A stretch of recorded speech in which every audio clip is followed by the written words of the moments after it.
Have Charlotte radio host Brett Winterble, plus Democratic strategist and principal and co-founder of RC Communications, Calvin Dark. Good to see both of you here, and thanks so much for coming on. Brett, I'll start with you on that. Your overall reaction to that article there in the Wall Street Journal about education, schooling.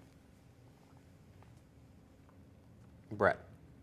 Well, look, this is not surprising. I'm married to a teacher. I saw what she went through in education at an educational college, right, where you go to train to be a teacher. This has been the way it's been for a very long period of time. And the fact of the matter is, you're going to have to figure out a way to try to balance the community needs with the needs of children when it comes to literacy, mathematics, science, and things like that. I happen to think that when you bring these sorts of subjects up, you know, it's important to give a balanced view on that. And in addition to that, really focus on the fundamentals that have us, you know, so far down on the list in the world that it's not even funny. Yeah. You know, Calvin, a lot of parents have taken an interest in what their children are learning. Not that they hadn't in the past, but it just seems following COVID, when you were remote learning, you had sort of a preview at home of what was being taught in the classroom. And that's why we've seen some parents attend school board meetings and say, hey, I don't like this, you know, being incorporated into my child's education. I take issue with this curriculum. You know, and now, not that these two are directly linked, but there have been reports of teacher shortages as well. Different states are experiencing that. Do you think there's any sort of link between the two, just the fact that some teachers don't feel comfortable teaching some of these requirements, or that they're dissatisfied for other reasons? Well, I think the problem boils down to something that we've had to deal with for a long time. One is, of course, teacher pay, which is woefully low considering the importance of what they do. Also, respect and, you know, allowing teachers to be teachers that they're trained to be. I think the main problem behind all of this is that, you know, this happened, of course, we had a lot of people doing homeschooling during COVID because they had to. So many of us look at teachers and think, I could do this because I've been in a classroom, I've been a student, but we can't. We don't allow that in any other occupation, as we shouldn't. Teachers are trained not just in teaching their subject matter, but in how to deal with students at all levels. So I think that once we value teachers monetarily and give them respect, I think that will help with the shortages and some of the issues that we're seeing now. Yeah, we'll show you another report here, the K-12 Dive reporting this. Maryland, loosening teacher qualifications remain a key concern in shortage discussions. So therein lies, again, a major issue, Brett. You've got teacher shortages, lowering qualifications to get them back in, but it's not just that, it's enrollment as well. There are less students enrolled than there were previous. Obviously, that can stem from a lot of things, but when you have, again, a shortage and less enrollment, what's happening in public schooling, Brett? People have voted, and they've made it abundantly clear they don't trust the public school system in the United States by and large.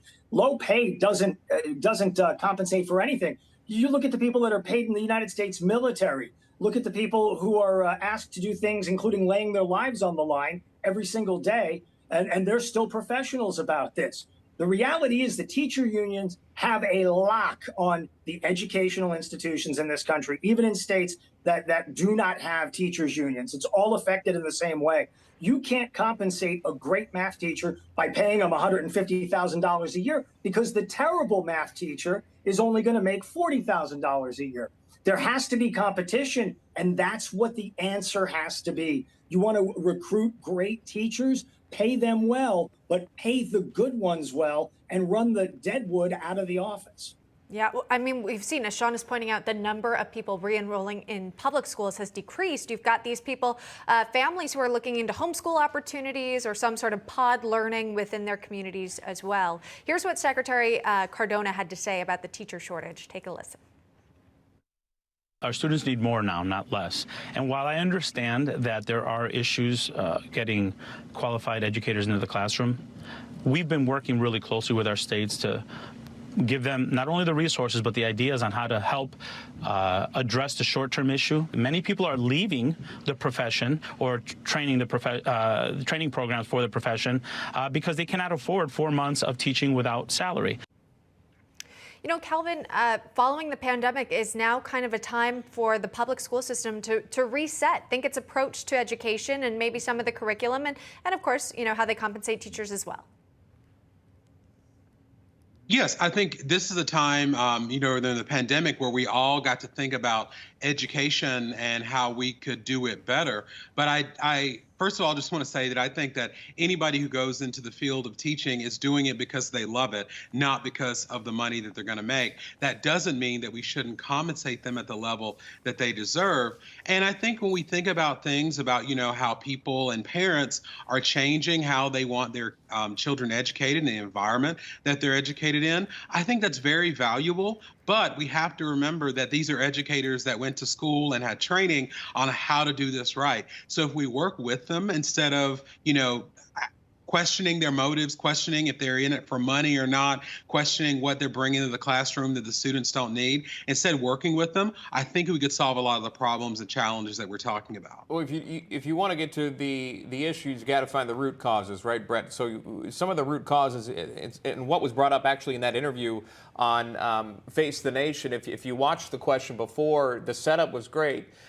Because it pointed out that they are allowing, some school districts are allowing teachers to teach without a bachelor's degree or to go ahead and start teaching if they have a certain amount of higher education under their belt. So they're lowering the standards.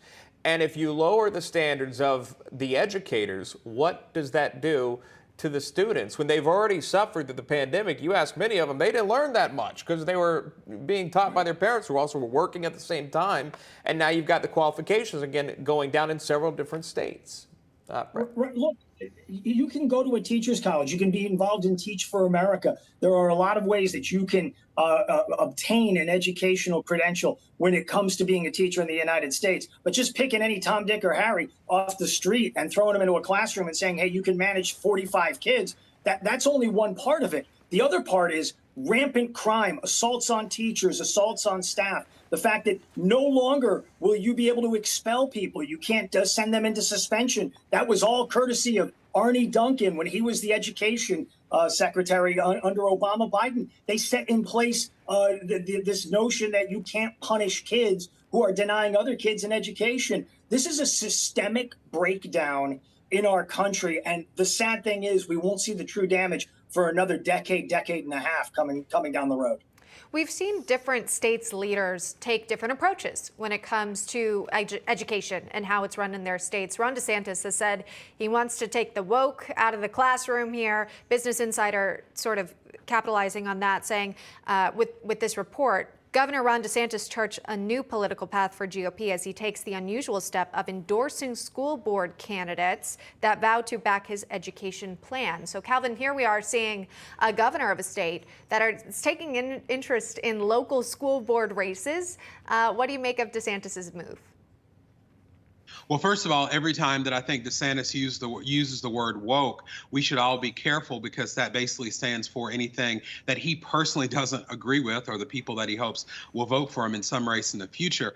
I think that what has happened in Florida is a really good example of how people that have no business in the classroom get in the classroom too much and start telling teachers what they should be doing. I think what we should do is we should focus on the fundamentals of teaching. We should focus on, the kids, the kids that are learning, the things that they're having to deal with.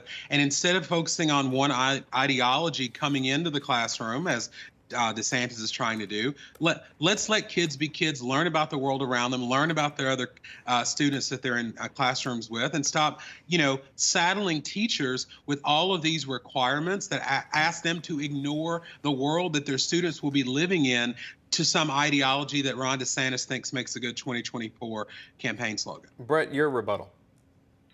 Look, the bottom line is people are voting with their feet. If you went to a restaurant and the restaurant was completely empty night after night after night, you'd say something is wrong with this restaurant. That's the problem with education. Does Ron DeSantis have the right answer?